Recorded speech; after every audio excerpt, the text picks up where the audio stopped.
Question number 15 एक logical सा question है जिसमें आपको दिया हुआ है कि एक वन वन फंक्शन है, मतलब fx और fy और fz तीनों अलग अलग होंगे। तो अब आपको तीन स्टेटमेंट्स दी हुई है, f21 x है, f22 is not x and f23 is not y।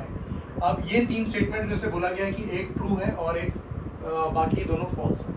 तो पहले केस में हम मान लेते हैं पहला वाला स्टेटमेंट ट्रू है और बाकी दोनों फॉल्स है। तो इसका क्या मतलब होगा, पहला स्टेटमेंट ट्रू है मतलब f21 is equal to x, दूसरा वाला जो टर्म है वो फॉल्स है मतलब f22 is not equal to x is a false statement. मतलब करेक्ट स्टेटमेंट क्या हो जाएगा, f22 इज x, तो f21 भी x है, f22 भी x है। तो this is not possible because ये फंक्शन वन वन दिया। तो पहले वाले स्टेटमेंट को ट्रू और बाकी दोनों को हम फॉल्स नहीं मान सकते। अब हम सेकेंड वाले को ट्रू मानते हैं और बाकी दोनों को फॉल्स मानते हैं। तो f21 is equal to x is equal to x is false, तो मतलब f21 is not equal to x।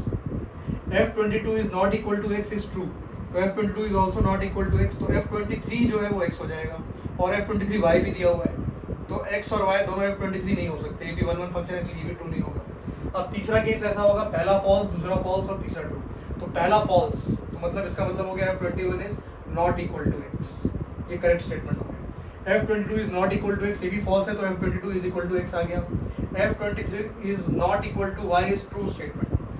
तो जो y है वो f23 नहीं है, मतलब y क्या हो सकता है, f21 हो सकता है और z हो सकता है f23।